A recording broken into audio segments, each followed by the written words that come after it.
Hello, and welcome to another episode of Speak, Film, and Enter, a podcast where we review and rank movies. I'm Nate. And I'm Dylan. And I'm Adam.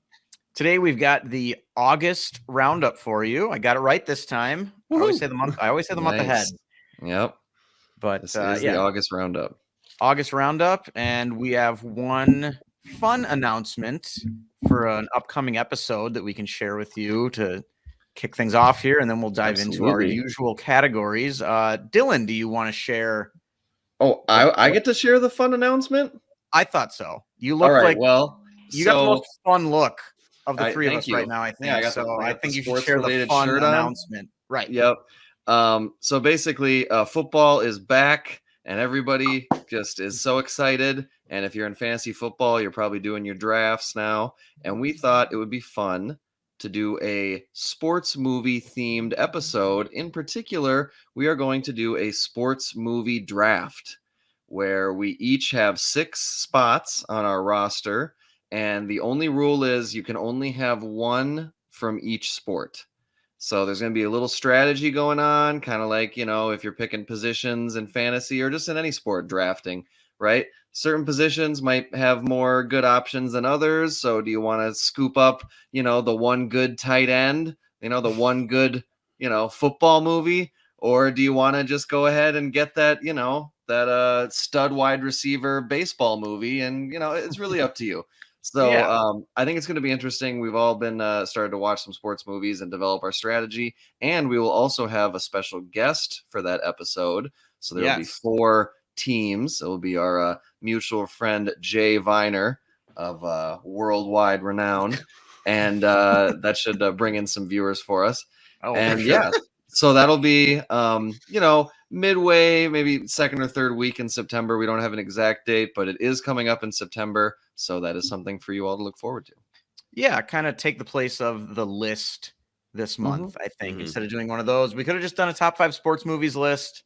But I think the draft should add a lot more excitement and entertainment value to it. And I particularly like the angle of not being able to take multiple movies of the same sport. I think that's going to lead to you got to get creative at some point. Yes, definitely. If you're just like a diehard football movie watcher, you only get one of them. Yep.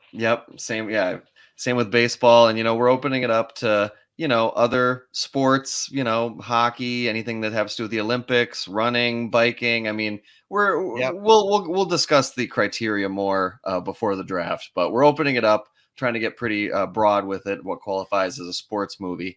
And I think it's more fun than a list. There won't be, by definition, there won't be any repeats, and there's a little bit of strategy. So I think it'll be a good time. Hopefully somebody will be flipping the table over in anger when their movie gets drafted. Yeah, I'm going to get a little table and set it just to the side so that when it happens, I can just... I like that idea. Yeah, it should be fun. I'm going to have a big board behind me. just like up on the wall. Yep. Absolutely. Adam's got a nice big wall back there. I think I could set it up.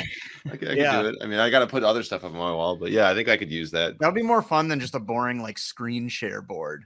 Yeah, if I'm just standing in the background the entire time yelling to the mic, like, damn it, there goes A League of Their Own, or like, damn it, there goes Johnny Tsunami. Just like, likely to be the first 2 picks in any sport. I mean, we're opening it up. Johnny Tsunami is a stellar surfing movie. All right.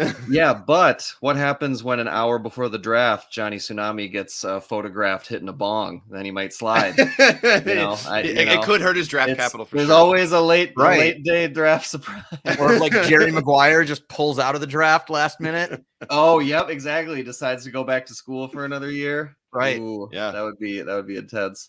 All right. Well, it's going to be very exciting. I'm looking forward to it. Yeah, that should be a lot of fun. We're already having fun just sort of joking about it before it's even started. Back to our regularly scheduled programming with the August Roundup. We've got just a quick overview again. If you haven't joined us for one of these before, we got 4 categories that we're going to go through because we review a lot of new movies here on the podcast, but we also watch a lot of older stuff just on streaming or see different movies in theaters a couple times or whatever that we like to talk about as well. So this gives us an opportunity to do that. We've got 4 categories. Adam, would you like to tell the people what the categories are? Yeah, sorry, it's something my we've got our we've got our best new watch, we've got our best rewatch, we have our dud of the month, and we've got miscellaneous or just something you felt you needed to talk about. So that can be basically anything. So Yeah. We'll start with our best new watch. Who wants to go first? I'll go first. Adam's going first. All right. Nobody said anything. Nobody jumped at it, so I figured Yeah. I'd take it. My best new watch, I actually have two. One I rated higher than the other, but one I just had a lot of fun with. So the one I rated higher, I rated a 4.5. This was Petite Maman. Nice. I just had to get to it. As you guys had mentioned that you guys both liked it and saw it, and it was right up my alley. It's from director Celine Sciamma, who did Portrait of a Lady on Fire, which was my favorite movie of the last decade. And so it's just something I needed to go check out. It's only an hour and 13 minutes long. It's just a cute story of a girl who is in the process of losing or has lost her grandmother and is helping her parents clean out her mom's childhood home. And she goes exploring in the woods and discovers a friend. And it goes from there. It's just a cute, heartfelt movie about a lot of things. I would just say it's just about like love and knowing your parents, or trying to figure out that you don't know your parents as well as you think you do. I really loved it. Like I said, I rated it a 4.5. So that's my first choice. And then my second one is Prey, which is currently on Hulu. It was just so much fun to get locked into that universe, have a good version of that universe. I think we said on our review of it that it's easily the second best Predator movie out there. I think so. That's what I would say. It's creative in its killings. It's gory. It's fun. It's just bananas. It's a blast. Absolutely. Awesome. Yeah, it's just a great concept. All right, Nate, do you want to go next? I will go next. I've got one for my best new watch. And Dylan, it's a movie I watched with you. Oh, indeed. And this is an old Paul Schrader movie called Blue Collar. Yes. From, I've got the year 1978, with a really great main cast of Richard Pryor, Harvey Keitel, and Yaphet Kotto.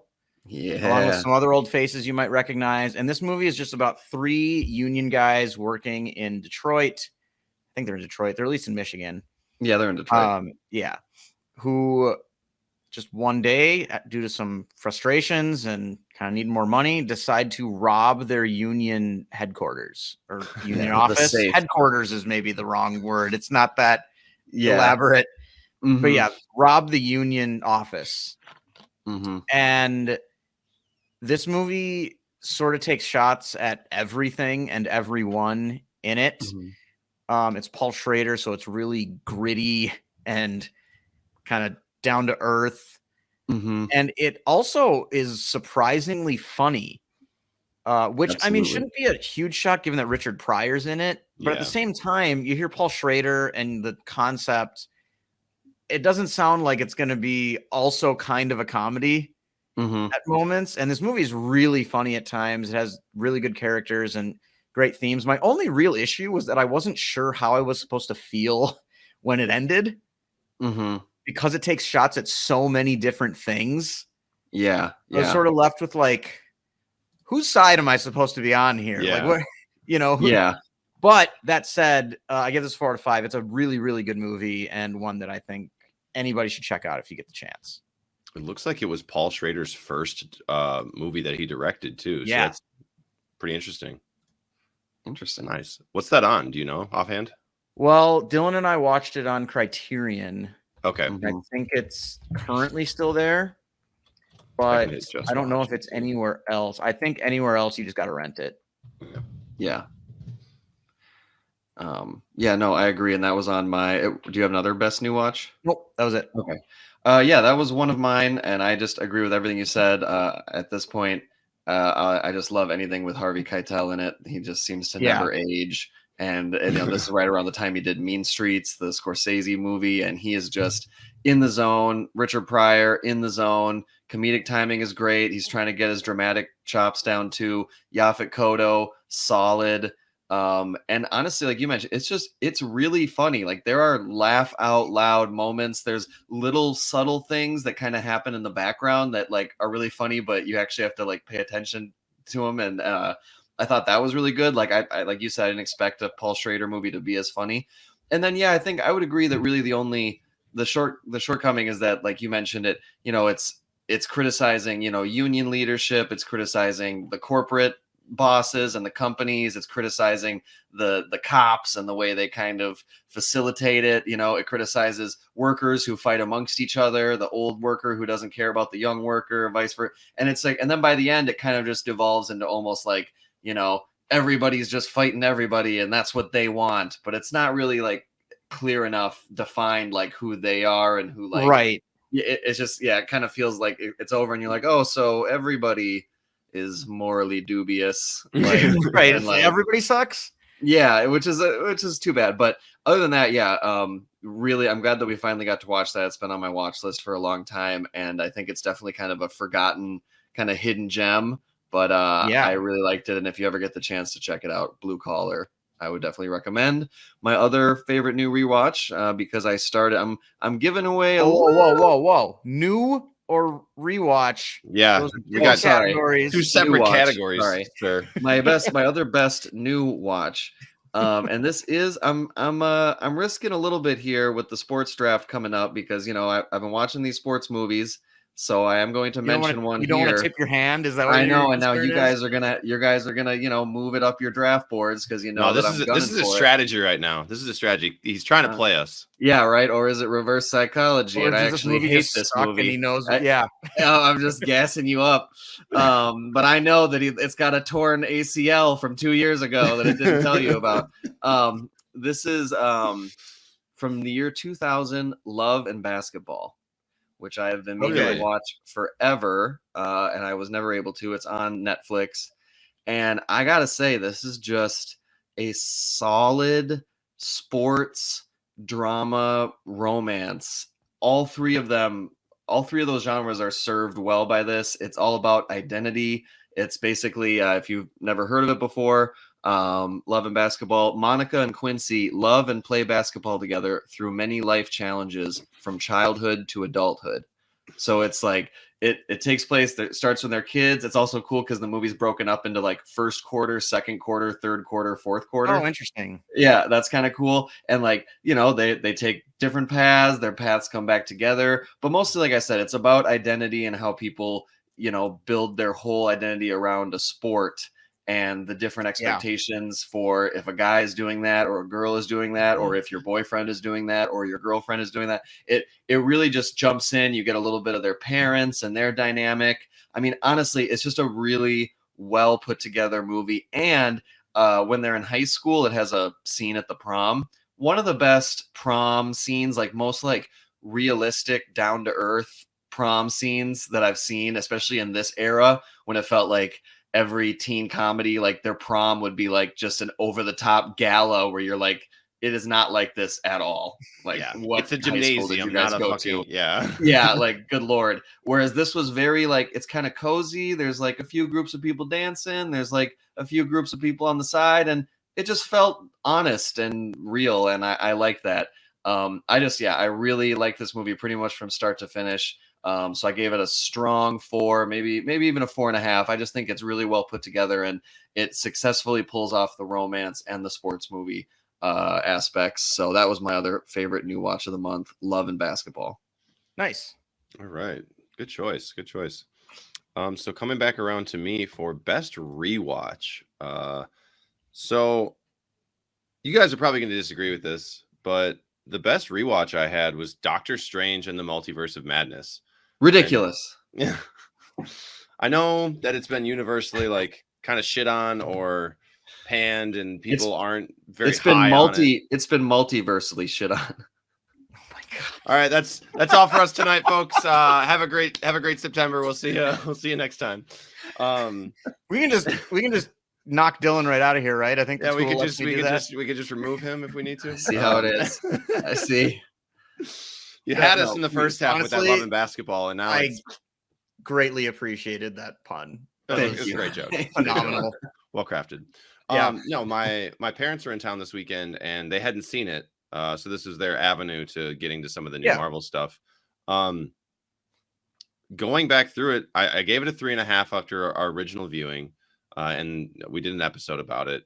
None of the problems I had at the first time, I really had many of the same problems this time. I think America Chavez, the name, fit really well. I think the way things opened up started really well. I think Wanda's descent, or rather just immediate turn, actually makes sense and is very relatable. The thing I found the worst about it was towards the end, when it kind of leans a little bit more into like its hokiness, where he reanimates his dead body. Like, all of that's a little bit too, like, we're trying to be fun, we're trying to move forward and do these and like be fun. Oh yeah, it's still. very It's like Sam Raimi. Yeah, well, and especially with Bruce Campbell, the extra credit scene where he still punched himself in the face, and when that all happens, there's a little bit too much of that, I think, but it's just his fingerprints on that movie. That was really the only problem I had with it. I thought it explained, especially for my parents who are 60 plus, it explained what was going to be happening right before it happened. It's like, we're going to tell you exactly what we're doing, then we're going to show you what we meant by that. And it's not that confusing, like the multiverse stuff, like traveling through it, or why there's monsters chasing America, or how Doctor Strange and everybody else fits into it. So they actually understood and really liked the movie. And I thought that scene in the middle with the Illuminati, while an incredibly dumb name, it actually kind of drives home the point of, like, we're no longer fucking around. Like, we're getting ready to really dive into some heavier stuff. So I hope that trend continues with some more of the Marvel stuff coming out. Obviously, Wakanda Forever is going to deal with a couple things, and some of the other ones that are coming out early next year. But I, again, just had a lot of fun with it, and it was better than I expected, better than I remembered. I didn't have the problems I thought I would with it. So did you raise your star rating then? I will be raised. Oh, I think I have at a 3.5, which is where it should sit. So I think I was right on my first go. I have it as 3.5. I'm just confirming it. Because I think the first time when I watched it, I've been rating a lot of the Marvel movies a lot higher than a lot of other people, because I just think, like, I'm trusting the process that we're going to get to where we're supposed to be going with Marvel. So I was kind of giving it the edge, maybe it should have been a 3 the first time around, but I was kind of maybe bumping it up a half star in the hopes that it would be better than I thought it was upon initial viewing. So I think 3.5 is about where it should sit. I don't think it's ever going to get to a 4 or 4.5. Just because that second half is a little, I wouldn't even call it, it's a little clunky. It's a little weird. But it just doesn't fit some of the overall tone, but it was good. Okay, so I can add this to my file then. Doctor Strange and the Multiverse of Madness, you have a full star higher than Nope. You're just never going to let it go. Listen. I've seen Doctor Strange at least twice now, and I've only seen Nope the one time. So you've seen it twice. You raised your star rating. I'm not saying it can't never gonna shut up about that movie. No, he won't. It's fine. So he's gonna keep raising it in his own mind. The more we, his first 6-star movie. That'll be Dylan's. Star worse than Doctor Strange and the Multiverse of Madness. Jesus. Give me a goddamn break, man. Like, Christ. All right. I believe Nate is next. Yeah, moving on. I had quite a few rewatches this month. Some of them I just rewatched a few of my old favorites, like Searching for Bobby Fischer again, and Before Sunset, the second of the Before trilogy, which at this point I feel pretty confident saying it's my favorite of the 3. And then I rewatched Pineapple Express this past weekend, which is just such a fun time. It was really fun to go back and revisit that. It's been a long time since I watched it. That was really good. And then we're getting into these sports movies like you mentioned, so I had to rewatch Caddyshack for the first time in a really long time, because that has also been a long time since I saw it. And yeah, it's just a great comedy movie, and I enjoyed it just as much as I always have, just revisiting those weird characters on the golf course. It was super fun. So quite a few rewatches this month, but yeah, Searching for Bobby Fischer and Before Sunset, yes, being my 2 favorites, but then getting into a couple of old comedies that I really enjoy as well, with Pineapple Express and Caddyshack. Yeah, those are solid. I thought hurricane season was over. I actually, and I'm glad you brought up Caddyshack because that's one where I feel like I'm was left out of the party on that one. Like I watched it when I was younger, and I didn't think it was that funny. I thought it was just weird and like slow. So I need to give it a second chance because apparently everybody loves it. A full 2 stars lower than Nope? Like, yeah, right now. Adam, you haven't even seen Caddyshack. I know. Yeah, you gotta. That's why I was doing it. You better get on these sports movies in the next man. week or so. Mm-hmm. Listen, the state fair is here this week. I don't got time. Well, You gonna go every night? Yeah. No, I'm not. I'm not that insane. All right, over to me for my best rewatch. Mm-hmm. Yep. I only have one, and that is a guilty pleasure for me. That is 2021's No Time to Die, the final Daniel Craig James Bond movie. This is an example where I can see the flaws, but I do not care about the flaws. It still entertains me. I love the opening, the leading to those opening credits at the train station. Still gets goosebumps every time. That's just so well done. And then the big climactic battle at the end, just going real old school, evil villain with an island lair. Bond has to go save the girl, save the world, kill the bad guy. Like that's straight out of a video game. And that is like the type of just like red-blooded, like just full throttle James Bond action that I like to see. So, there's definitely flaws, but I found it a good time, and Rami Malek character, or just kind of lack of development of the character, didn't bother me as much. I was just like, yeah, he's just he's a villain. He's an over-the-top kind of kooky villain, and that's just what he is, and that's okay. But yeah, so that was my best rewatch. No Time to Die, the final Daniel Craig James Bond movie, and it made me want to rewatch not all 5 of them, but definitely Casino Royale and Skyfall one more time. Yeah, that's fair. It's a great choice.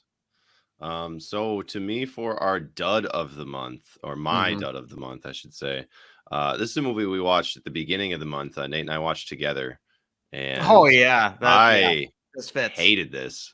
I'm actually like the more I remember it, the more I want to like drop it in ranking. But I think I gave it a 2. I also gave it a 2. Yeah, you gave it a 2 with like some anger behind it. Yeah, I was aggravated 2. Fed up with it. This is 1985's Runaway Train, starring John Voight, Rebecca De Mornay, and Eric Roberts. It's trash. It's bad. It somehow won 2 Oscars. Did it really? It was so it won. Oh, excuse me. It says 2 wins on the IMDb page. I clicked in. It was nominated for 3 Oscars in Best Actor in a Leading Role in John Voight, Supporting Role Eric Roberts, and Best Film Editing. Didn't win any of those, so it won for some other stuff, motion picture sound editors. What's it about? I imagine it's not actually about a train. 2 escaped convicts and a female railway worker find themselves trapped on a speeding train with no brakes and nobody driving. Oh wow, it is literally a runaway train. Literally about a runaway train and 2 prisoners trying to get out and leave. And it's John Voight's character is just like vulgar and terrible, and I just hated him. And nobody on the train really tries to do too much. It's just, I hated it, and I just don't even think I remember that much of it right now, because I just tried to block it out, because I just the whole time we were watching I was like like, oh, this, and just it was just bad. It's kind of ridiculous. The characters are either like really loud, obnoxious weirdos, or just like really bad, borderline offensive stereotypes. Yeah. Oh. So, yeah. Okay. Definitely too bad. Yeah. So between Runaway Train and Bullet Train, I'm taking Bullet Train every time. Okay. I'm taking Bullet Train for sure as well, and I only gave Bullet Train a 2.5. Okay. See, and I thought Bullet Train was at least like a 3. It's a solid movie, but it's like never gonna wow you. But like the parts, the sum of its parts are probably the best. Yeah, like all the actors and stuff in there. Yep, this is where I reveal that I did go see Bullet Train. You guys had already done the review, but I did go see Bullet Train, and I agree, it was a fun time. I didn't go in expecting, Scorsese drama. Yeah, I went in expecting super stylish, assassins on a train, slow-mo effects, and lame jokes, and that's what it was. I had a good time. Yeah, it doesn't make it bad. What's interesting about Runaway Train, it was based on a screenplay written by Akira Kurosawa. And it's still terrible. And it's just I mean, that, he didn't direct it. So no, but I mean, he wrote the screenplay. You'd think like, oh, he probably had some good stuff in there, and it just did not translate. Well, the concept is good. Yeah. If he had made a movie about it in the 60s, I bet it would have been a Kurosawa classic. Could be. Probably would have had a different name.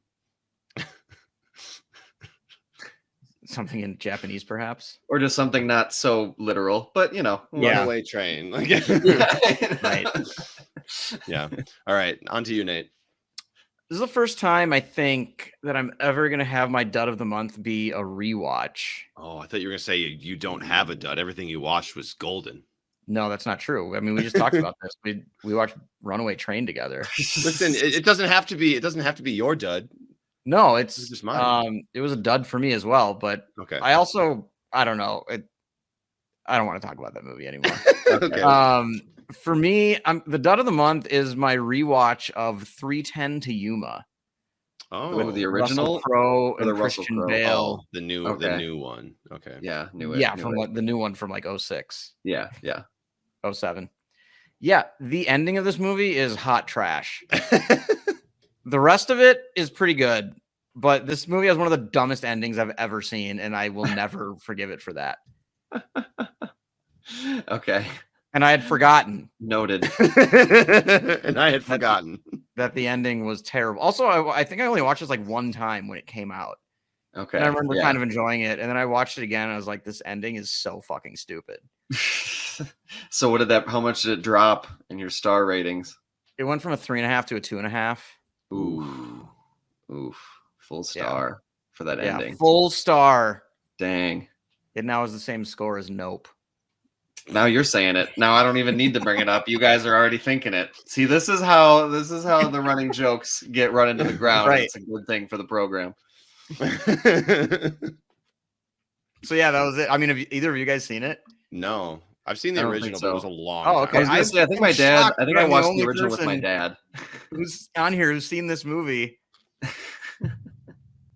Yeah, I don't know. I mean, feel free to ruin the ending of the new one. I don't give a shit. It's like a 20-year-old movie, 15-year-old movie. Yeah. At this point, I mean, basically, Christian Bale is just transporting like legendary outlaw Russell Crowe to the train in Yuma that leaves at 3:10. Wow. Who'd have thunk that? You didn't pick that up. Talk about Runaway Train. To send him to jail or whatever to be hanged for his crimes. And it's like a pretty solid Western until then. There's some pretty good action sequences, and it's got like a decent, like, this sort of rancher who needs money, so that's why he's doing this dangerous job kind of thing. And then the end of the movie, like Russell Crowe just like is on Christian Bale's side because Christian Bale thinks he's gonna fail and like tells him that he's sad now because he just wanted to impress his son and show him that he wasn't a loser. And so then Russell Crowe like helped, like, together, the two of them like race to the train, and Russell Crowe kills all of his whole gang and then turns himself in. It's just because him and Christian Bale are friends now, and he didn't want his friend to disappoint his son, so he's just gonna kill his whole gang and basically hang himself. That's dumb. Yeah. Ben Foster plays the like number 2 in command of his gang, so he's like leading the posse trying to get Russell Crowe back. Ben Foster's really good. Logan Lerman plays Christian Bale's son. This is when he was younger, kind of before he broke out with like Perks of Being a Wallflower. Yeah. And God, it's just one of the dumbest endings I've ever seen. That's disappointing. Yeah. All right, on to me for Dud of the Month. I have 2. One of them it's kind of not fair. This is the 2022 recently released 13 Lives, the Ron Howard movie about the rescue mission for the soccer team in Thailand. And it's not Ron's fault that COVID happened and then the documentary about this exact same thing came out before his movie came out. It's not his fault that I saw that documentary and that I loved that documentary and that I felt like his version was just not nearly as compelling as the real story. Right. None of that is fair to Ron Howard, but it's still just a 2.5 for me. I was bored. It's really long.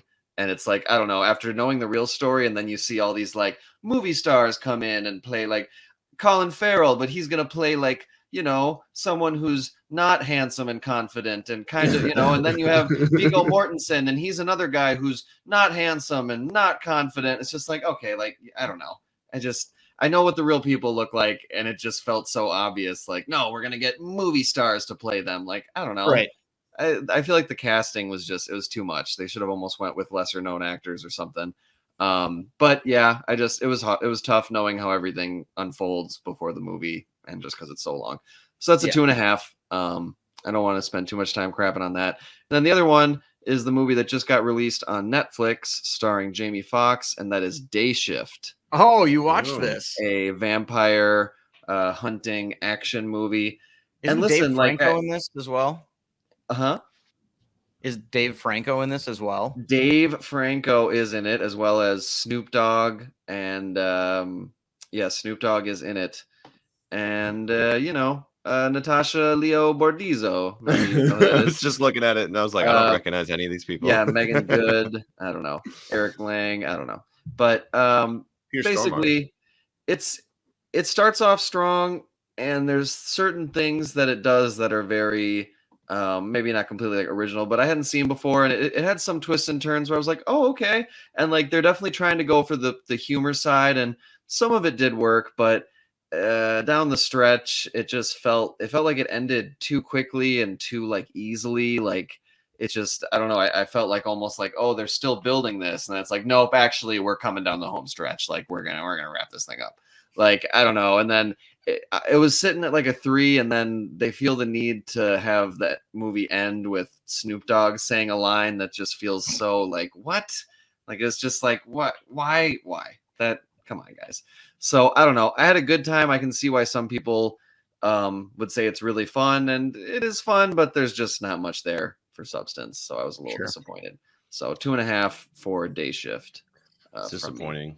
I almost watched that this weekend with my parents, and I was like, we'll pick something I at least know is decent. That's why we watched Multiverse. Yeah. So, and it's funny you say that you didn't like 13 Lives, because I'm on the other side of I know you guys have both seen the documentary, and I haven't, and I watched 13 Lives, and yes, it's entirely too long. It's 2.5 hours, but I didn't know how they got him out. I didn't know any of the storyline.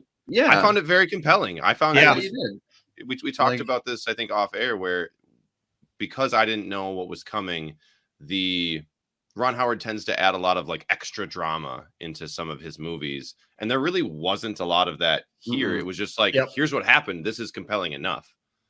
And I thought that worked really well. I mean, I think I gave it a 3 or a 3.5. But we'll see how I feel about it once I've seen the documentary, because I'm sure that's going to go into more detail and be a little bit more interesting. But I would bet there's a huge disparity if you polled, audiences who had seen the documentary and audiences who hadn't, and their reaction to the movie. I bet there's a pretty big split. That's fair. Yeah, I'd agree with that. All right. So then on to miscellaneous. To you, Adam? Yeah, circling back around to miscellaneous, or circling back around to me for miscellaneous. Both. Yeah, this one is Bodies, Bodies, Bodies for me. Hey, nice. I just really thought this is a great, millennial movie is how I viewed it.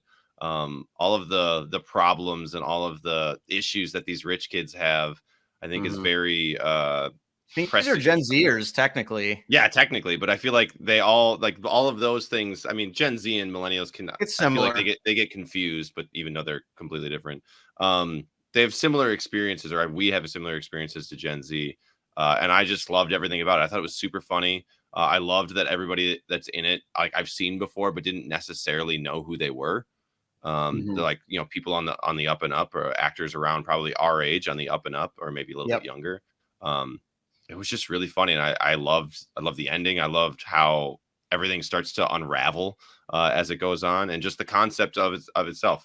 We're hunkering down and having a party during a hurricane, and we're just going to play a game. And just as things just devolve into madness, I just thought it was great. Nice. I think everybody should go see it. I agree with that. And then I'm going to kind of circle back to the sports movie theme. Oh, we're all circling. I watched a couple sports movies that I had not seen before in preparation for our draft. And those were Breaking Away, a cycling movie from 1979, I want to say. which I really enjoyed.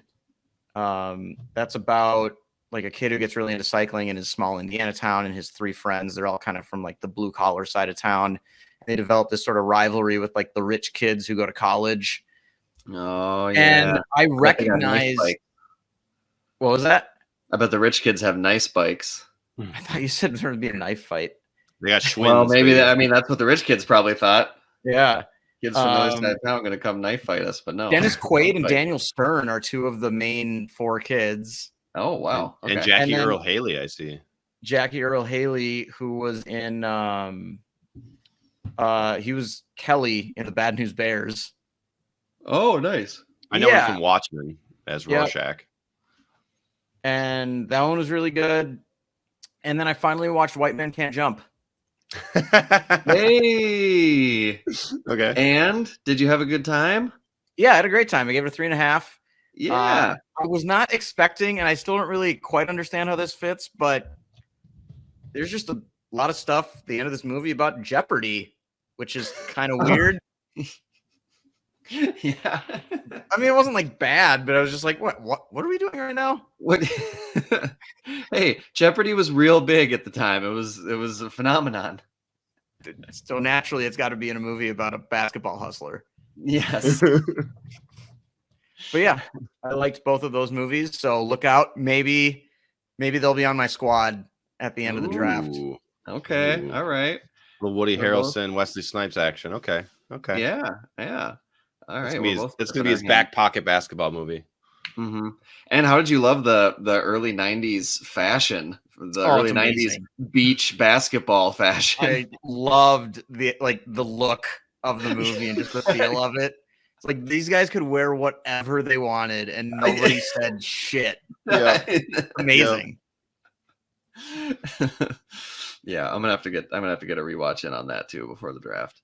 Yeah. All right, so over to me for miscellaneous. Mm-hmm. Yep. All right, so first one I want to just touch on real quick is a kind of obscure movie that I'd been meaning to watch for a while, and I finally got to it, and that is the indie drama horror We're All Going to the World's Fair. It's about basically alone in her bedroom, teenager Casey becomes immersed in an online role-playing horror game where she begins to document the changes that may or may not be happening to her. So it's definitely, it's a very direct take on internet culture, kind of the creepypasta Reddit pages where kids can kind of, they can get caught up in all sorts of scary internet stories and are they real or are they fake? And then also like, really doesn't really matter because what does it say about the people who are like making that content and the people that like crave that content? And I will say that a lot of it is filmed like kind of like this, as if like you're in the laptop and it's like from the screen, but it wasn't just that, which I appreciated. It also has moments where it follows our main character, walking around outside the house, walking downtown. Basically, she lives in a really small town. She's very lonely. Her dad isn't around a lot and he's kind of a jerk. And so she gets caught up in this internet stuff. She does the thing to start the process of the game or whatever. And then she's supposed to document the changes that happen to her. And it has some really striking visuals, especially when she watches the video that's supposed to start everything. It's basically you see what you see now, like pretty much straight in from the laptop, but she has all the lights off. So it's just like her face illuminated by the laptop. And then it's like strobing different colors. And it just created this really cool effect that like they stuck with for a while. Cause I think they were like, this is really cool. We should just keep this going. But the third act and particularly the last like 15 minutes were really a letdown. It felt like it had all the ingredients to be like a cult classic and to really have like, I was expecting like kind of like an iconic, memorable ending with everything else, the way they were kind of pushing the really boundaries. Say something. And I was like, okay, wow, this is really going to go somewhere. And then it kind of just fizzled out and that was disappointing for me. So I just gave it a 3 at the end of the day, but I would say if I could rank it like by act, it was like 4-star, 4-star, and then like 2. It's like, So, but I did want to just bring it up particularly because the main, the star of the movie, Anna Cobb, is quite fantastic. And I think this is one of her first things that she's been in.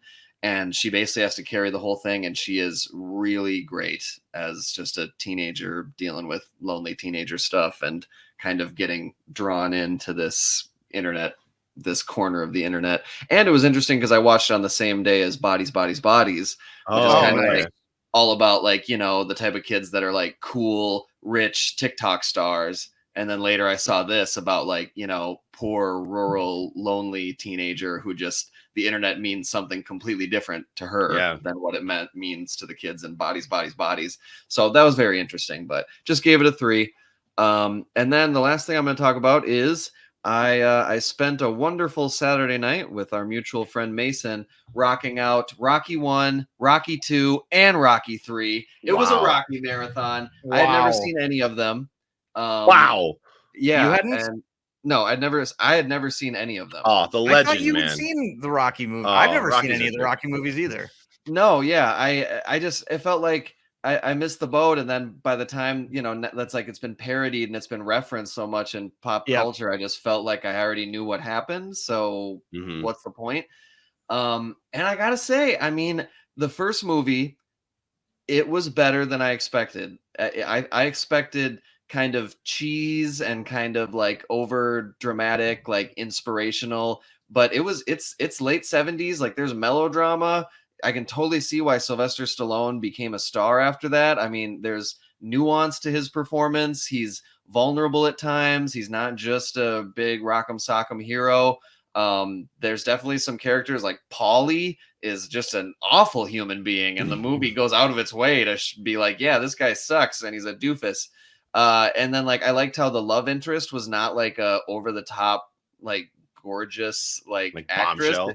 Yeah, she just seemed like a normal woman who would be in Philadelphia, in Philadelphia. And it just all felt very grounded and like real. And I also totally think that Carl Weathers was fantastic as Apollo Creed. Amazing casting Seriously, choice there. he killed it. Burt Young as Polly was good. The real standout though, and this is for all 3 movies, Burgess MFN Meredith as Mickey. Oh my gosh, talk about like being born to play a role. He is so good as Rocky's trainer. Like in the first one, he's really good. In the second one, he takes it to new heights and in my opinion, completely steals the movie.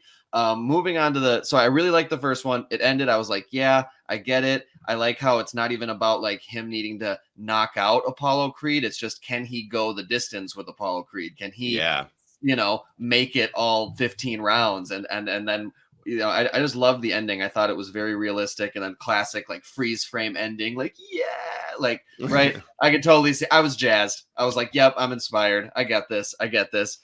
And then the second one started, and nobody told me, and I even read reviews of it, the main conflict for Rocky is that he's dumb. That he can't read. Rocky can't read, you guys. He can't read, and he can't drive a car, and he can't like it's really a condemnation of the Philadelphia social safety net and education system. And then it gets to the point, because it's meant to, you're supposed to sympathize with him, and you do. I sympathize with him to the point that I was like, he shouldn't fight again, ever.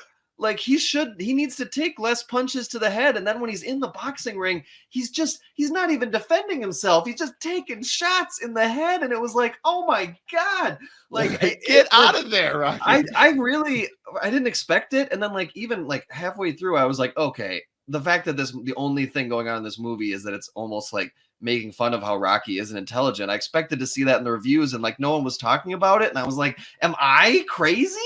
I don't know. That was really weird for me. So for the first 45 minutes of Rocky 2, I did not enjoy, because I just felt especially because Sylvester Stallone was the writer for that movie. So it's he had this huge success with Rocky 1, which won Best Picture in 1976, by the way. I was surprised to see that. But then he's like, what should I do for the second one? What should be the trials and tribulations? Well, what if he's just dumb as a box of rocks and can't even read? I bet I could play that. It just felt like a weird direction to take it in. But then at the 45-minute mark, it becomes a tightly constructed boxing movie again. And like it goes back and forth between like, and Carl Withers, Apollo Creed's like side of it, the drama that he's going through about like needing to like reclaim his fame and prove that what happened in Rocky 1 was just a fluke. Like his stuff is so much more dynamic. Like there's scenes of him where he's got like he's around like a boardroom with like his advisors and his trainers, and they're like, but how can we handle it? But how should we do this? But how should we do this? He's like, but I need to reclaim my right. It's like this really dynamic scene. And then it goes back to Rocky and he's like, and he's like, read it. He's like trying to learn to read. And it's just like, oh God. But then it gets to the boxing at the end, and that's where definitely the money that Rocky 1 made got put into the boxing, because you've got all this crazy camera work that wasn't in the first one. You like, that's where the production value really stepped up. And like, yeah, you get more Burgess Meredith, and yeah, like the second half of Rocky 2 is solid. The first half is super weird and made me feel like I think he should retire from boxing. He really needs to stop getting punched in the head. And then that transitions to Rocky 3, which is literally like the 80s have taken hold. Yes. And the Rocky from the 70s no longer exists. You know, like he's smart now. Right off the bat, he's smart. He's smart, like he's the second one's all about growing as a person, not just being a good boxer. Yeah, like he's wearing nice suits and he's like imparting wisdom on Mickey, and he's like making business decisions. And it's like, I'm sorry, is this the same character that literally couldn't read a teleprompter in the last movie? And now he's like the man, and he's like making millions of dollars. Like apparently, you know, apparently the more you get punched, you actually get smarter, I guess. I don't know how that works, but that was like, I literally expected Mickey to just look over and been like, when did you get so smart, Rocky? Like I literally expected that line. It just never came. So clearly Sylvester Stallone was like, we're just going to forget that part of the character. He's the man now. So yeah, and Sylvester Stallone gained at least like 40 pounds of muscle for Rocky 3. Huge in Rocky 3. He is not the same man. Different Rocky completely. So it's very 80s. It's cultural statements. The bad guy, Clubber Lang, Mr. T's debut. I mean, you know, it's definitely playing into the stereotypes and politics of the time, which is unfortunate. But you also get a really higher production value. The fight scenes are brutal. I mean, Clubber Lang, like those boxing scenes actually made you feel like, oh yeah, this guy is like dangerous, and like it's gonna take like Rocky's really gonna have to step his game up. Whereas with, you know, Apollo Creed, like yeah, he was a good fighter, but you could just tell the technology had improved, where it was like, yeah, Mr. T, great role for him. So the boxing itself was more entertaining. But yeah, it's just so 80s. It's just got the 80s all over it. There's a noticeable difference. If you want to really step up the 80s-ness of the Rocky series, go watch Rocky 4. Well, that'll be next. Yeah, I didn't. Rocky 4, he fights the Russian, and it's like there is nothing more distilling of what's happening in the world at this time than Rocky 4. Like, yeah. That was made in 1990. I will break you. Like it's Rocky just 4. Yeah. Yeah, that's when it came out. 1990. I thought Rocky 4 was that's Rocky 5. That's Rocky 5. That's Rocky 5. Okay, yeah. Rocky 4 was 1985, right? Let me see. Yeah. Rocky 3 was 82. Yep, you're right. Yeah. Okay, because that's the one thing I'll give Sylvester Stallone credit for. All of the first 4 Rocky movies are 3 years apart, which is very well done. Very well done, sir. But yeah, so long story short, I get it now. I understand why Rocky was a cultural phenomenon. I definitely see how that spawned so many more boxing movies and kind of the formula for boxing movies. Mm-hmm. And I get it. If I had to rank them, I'd say Rocky 1 the best for sure. And then Rocky 2 is just so, oh God, there's stuff I love and there's stuff I hate. It was just a very weird experience watching that movie. And then Rocky 3 is just straight 80s cheese. I mean, but the montages are on point the whole time.